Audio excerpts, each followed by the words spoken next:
warahmatullahi wabarakatuh. Selamat pagi, Ibu Dr. Konita Fadia SSI MSI. Perkenalkan kami dari kelompok 5. Kami presentasikan tentang tabel periodik. Sebelumnya, izin perkenalan diri. Saya sebagai moderator akan alih menuju dilanjutkan teman-teman saya. Saya Syafa Salsabila Abdullah. Saya Salsabila Azhara. Saya Nur Cahaya Widiawati. Saya Rakyat Prasetya Jabulihot. Jadi, materi pertama pada hari ini akan dibacakan oleh Safa. Yang pertama adalah tabel periodik. Tabel periodik adalah alat utama dalam unsur kimia yang mengelompokkan unsur-unsur berdasarkan nomor atom. Tren periodik yang muncul di dalamnya membantu kita memahami pola-pola sifat kimia yang penting seperti reaktivitas dan stabilitas atom. Selanjutnya, kita akan membahas tentang tren ukuran atom. Ukuran atom yang diukur dari jarak antara inti dan elektron terluar menunjukkan tren yang jelas. Yang pertama adalah horizontal atau periodik. Ukuran atom mengecil saat bergerak dari kiri ke kanan dalam periode karena peningkatan daya tarik inti terhadap elektron. Yang kedua adalah vertikal atau golongan. Ukuran atom membesar saat bergerak ke bawah dalam satu golongan karena penambahan kulit elektron yang menambah jarak elektron terluar dari inti. Selanjutnya, tren energi ionisasi. Energi ionisasi adalah energi yang diperlukan untuk melepaskan elektron dari atom. Tren yang terlihat adalah horizontal ataupun periode.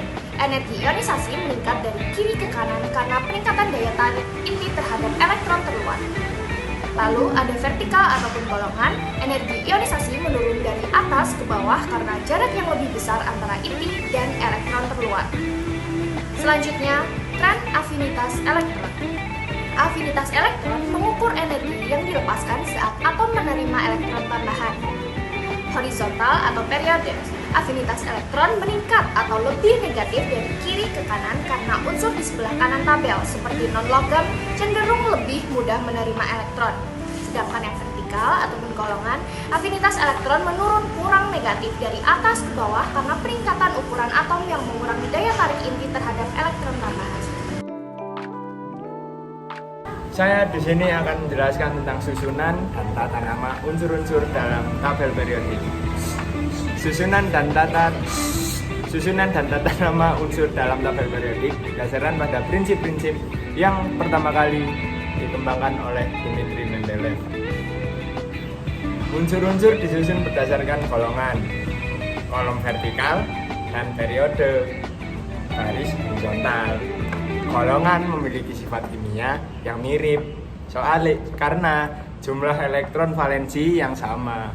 Sementara periode menunjukkan jumlah kulit elektron yang sama. Tabel periodik juga dibagi menjadi blok-blok yaitu S, P, D, F berdasarkan subkulit elektron terakhir yang ditempati. Tata nama unsur mencakup simbol kimia yang terdiri dari satu atau dua huruf, biasanya dari nama Latin unsur tersebut.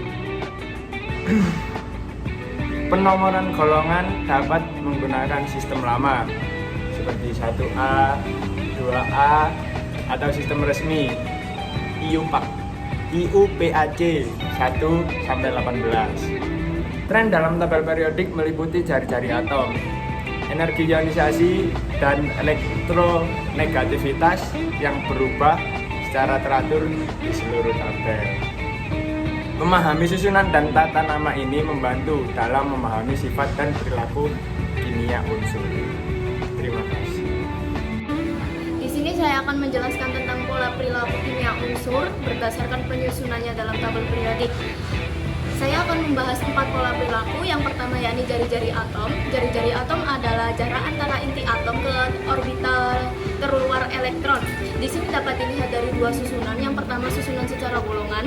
Dari atas ke bawah, jari-jari atom akan mengalami peningkatan, yakni semakin besar. Hal ini disebabkan karena kulit elektron yang terdapat pada suatu atom itu akan semakin banyak sehingga jaraknya akan semakin jauh dari elektron valensi ke muatan inti. Nah, yang kedua, susunan secara periode dari kiri ke kanan akan mengalami penurunan yakni semakin kecil. Hal ini disebabkan karena jumlah kulit elektron dalam suatu atom itu semakin kecil sehingga jarak antara elektron valensi dengan muatan inti itu semakin dekat. Yang kedua ada pola perilaku energi ionisasi. Energi ionisasi adalah energi yang dibutuhkan suatu atom dalam melepaskan elektron. Di sini dapat dilihat dari dua susunan juga. Yang pertama adalah susunan secara golongan. Secara golongan dari atas ke bawah, energi ionisasi akan mengalami penurunan, yakni semakin kecil. Hal ini disebabkan karena jarak antara inti dengan elektron valensi itu semakin jauh, jadi elektron yang berada di luar itu semakin mudah untuk dilepaskan. Yakni ada lagi susunan yang kedua, secara periode dari kiri ke kanan akan mengalami peningkatan semakin besar. Hal ini disebabkan karena muatan yang ada di inti itu semakin kuat sehingga lebih kuat untuk menarik elektron mendekat ke inti atom tersebut. Yang ketiga ada afinitas elektron. Afinitas elektron adalah energi yang dilepaskan maupun yang diserap suatu atom ketika menerima elektron. Di sini ada dua susunan juga yang dilihat. Yang pertama adalah susunan secara golongan dari atas ke bawah. Afinitas elektron akan mengalami penurunan semakin kecil. Hal ini disebabkan karena jari-jari atom semakin besar sehingga daya tarik pun semakin kecil dari inti atom ke elektron yang ada di luar. Yang kedua, susunan secara periode dari kiri ke kanan akan mengalami peningkatan semakin besar. Hal ini dikarenakan jari-jari atom itu jaraknya semakin kecil dari inti atom sehingga gaya tarik semakin kuat. Yang keempat ada keelektronegatifan. Keelektronegatifan adalah kemampuan suatu atom dalam menarik elektron dari atom lain. Di sini terdapat dua susunan yang dapat dilihat, yakni susunan secara golongan. Di sini akan mengalami pengecilan penurunan semakin kecil dari atas ke bawah. Hal ini disebabkan karena gaya tarik inti itu semakin lemah. Yang kedua ada susunan secara periode. Di sini dari kiri ke kanan mengalami peningkatan. Selanjutnya yaitu saya akan menjelaskan tentang studi kasus yang telah kelompok kami pilih. Studi kasus di sebuah fasilitas bendungan yang digunakan untuk pembangkit listrik tenaga air ditemukan bahwa pipa besi Fe yang digunakan untuk mengangkut air mengalami korosi. Korosi tersebut tidak terlepas dari faktor kondisi lingkungan. Tim insinyur akan melakukan perbaikan dengan menggunakan prinsip-prinsip pada sifat baliknya. Terlebih dahulu kita harus mengetahui tentang apa itu korosi pada pipa besi dan unsur-unsur apa saja yang dapat mempengaruhi korosi pada pipa besi tersebut. Korosi sendiri merupakan penurunan mutu logam akibat adanya reaksi elektrokimia dengan lingkungannya. Korosi pada pipa besi terjadi terutama karena reaksi kimia antara besi Fe yang terletak pada golongan 8 pada tabel periodik dengan unsur-unsur di lingkungan sekitarnya seperti oksigen O2, air H2O, klorida Cl- dan karbon dioksida Cu2. Selanjutnya adalah bagaimana cara untuk mengatasi korosi pada pipa besi tersebut dengan menggunakan bahan-bahan yang tidak memiliki dampak buruk pada lingkungan saat diterapkan, yaitu dengan menggunakan inhibitor korosi. Inhibitor korosi merupakan suatu zat kimia yang bila ditambahkan ke dalam suatu lingkungan dapat menurunkan laju korosi yang terjadi pada lingkungan tersebut terhadap suatu logam di dalamnya. Berikut contoh inhibitor adalah yang pertama tanin atau asam tanat C76H5 2O46. Tanin merupakan suatu senyawa kompleks dalam bentuk campuran polifenol yang sukar dipindahkan. Tanin kaya akan senyawa polifenol yang mampu menghambat proses oksidasi sehingga laju korosi dapat menurun. Kemudian jambu biji Basidium guajava. Kandungan kimia yang terdapat dalam jambu biji yaitu terdapat pada buah, daun, dan kulit batang pohon jambu biji mengandung tanin.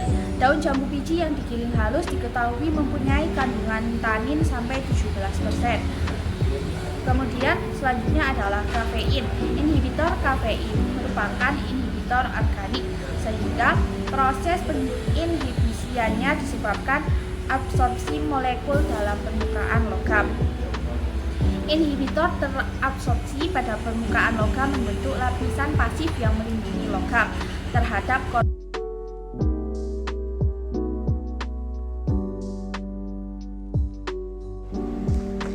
Yang terakhir yaitu kesimpulan dan saran. Yang pertama, kesimpulan. Korosi dapat terjadi pada pipa berbahan dasar logam besi, dapat terjadi dan dipercepat apabila bahan tersebut berkontak langsung terhadap lingkungan yang berair dan beroksigen. Besi akan mengalami oksidasi dan oksigen akan mengalami reduksi yang akan menghasilkan Fe2O3 H2O karbonat.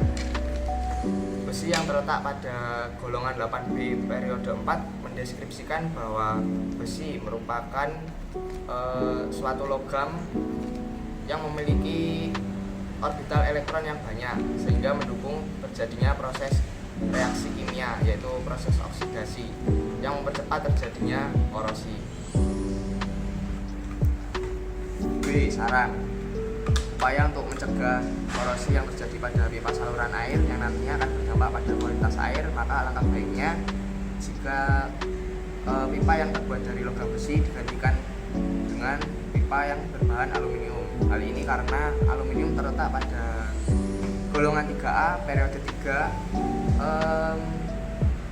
yang keelektronegatifan lebih moderat, sehingga aluminium tidak mudah melepaskan dan menerima elektron, sehingga dapat menjaga kestabilitasan lapisan oksida yang terbentuk. Sekian, terima kasih. Sekian presentasi dari kami. Bila ada kurang lebihnya kami mohon maaf yang sebesar-besarnya. Wassalamualaikum warahmatullahi wabarakatuh.